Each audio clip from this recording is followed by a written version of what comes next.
மும்மொழிக் கொள்கை விவகாரம், ஹிந்தி திணிப்பு மற்றும் தொகுதி மறுவரையறை ஆகியவற்றை தமிழ்நாடு முதலமைச்சர் ஸ்டாலின் கடுமையாக எதிர்த்து வருகிறார்.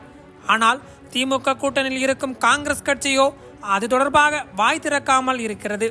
மக்களவை எதிர்க்கட்சித் தலைவர் ராகுல் காந்தி மற்றும் பிரியங்கா காந்தியும் இந்த விவகாரத்தில் சைலண்ட் மோடில் இருப்பது அரசியல் களத்தில் விவாதத்தை கிளப்பியுள்ளது. மத்தியில் இருக்கும் பாஜக அரசு எப்படியாவது நாடு முழுவதும் மும்மொழிக் கொள்கையை அமல்படுத்த வேண்டும் என்று முயற்சி செய்து வருகிறது. அதேபோல் தொகுதி மறுவரையறை திட்டத்தையும் செயல்படுத்த முனைப்பு காட்டி வருகிறது. மத்திய அரசின் இந்த 2 திட்டங்களுக்குமே தமிழ்நாட்டில் உள்ள கட்சிகள் கடும் எதிர்ப்பை பதிவு செய்து வருகின்றன. தமிழக ஆளும் கட்சியான திமுக எம்பிக்கள் நாடாளுமன்றத்தில் கடுமையாக மத்திய அரசை எதிர்த்து வருகின்றனர். அதேபோல் தமிழ்நாடு முழுவதும் பெரிய அளவிலான போராட்டங்களையும் திமுக முன்னெடுத்து வருகிறது. ஆனால் திமுக கூட்டணியில் இருக்கும் காங்கிரஸ் கட்சி இது தொடர்பாக எந்த ஒரு நிலைப்பாட்டையும் எடுக்கவில்லை என்று கூறப்படுகிறது. கடந்த முறை நடைபெற்ற நாடாளுமன்ற கூட்டத்தொடரில் மக்களவை எதிர்க்கட்சித் தலைவர் ராகுல் காந்தி வீரியமாக பேசினார். ஆனால் தற்போது நடைபெறும் இந்த கூட்டத்தொடரில் ராகுல் காந்தி மும்மொழிக் கொள்கை விவகாரம், தொகுதி மறுவரையறை தொடர்பாக பேசுவார் என்று எதிர்பார்க்கப்பட்டது. ஆனால் தமிழக காங்கிரஸ் எம்பிக்களோ இது தொடர்பாக எதுவும் பேசவில்லை என்று கூறப்படுகிறது.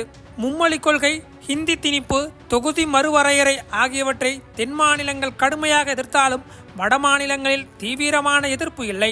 எனவே இது தொடர்பாக பேசினால் அது காங்கிரஸ் கட்சிக்கு எதிராக முடியும் என்று ராகுல் காந்தி நினைப்பதாகவும், அதனால் தான் இது பற்றி ராகுல் நாடாளுமன்றத்தில் பேசவில்லை என்றும் கூறப்படுகிறது. கடந்த சில நாட்களுக்கு முன்னர் கூட தெலங்கானா முதலமைச்சர் ரேவந்த் ரெட்டியை தமிழ்நாடு அமைச்சர் KN நேரு, கனிமொழி, ராசா உள்ளிட்டோர் சந்தித்து தொகுதி மறுவரையறைக்கு எதிரான கூட்டு நடவடிக்கை குழு கூட்டத்தில் பங்கேற்பதற்கு அழைப்பு விடுத்தனர்.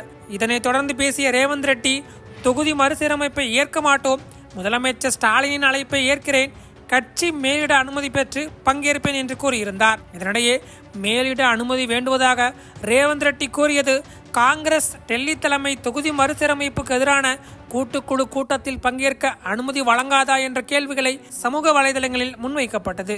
மும்மொழிக் கொள்கை விவகாரம், ஹிந்தி திணிப்பு மற்றும் தொகுதி மறுவரையறை ஆகியவற்றை தமிழ்நாடு முதலமைச்சர் ஸ்டாலின் கடுமையாக எதிர்த்து வரும் சூழலில் ராகுல் காந்தி மற்றும் பிரியங்கா காந்தி இந்த விவகாரத்தில் சைலண்டாக இருப்பது அரசியல் களத்தில் பல்வேறு விவாதங்களை கிளப்பியுள்ளது.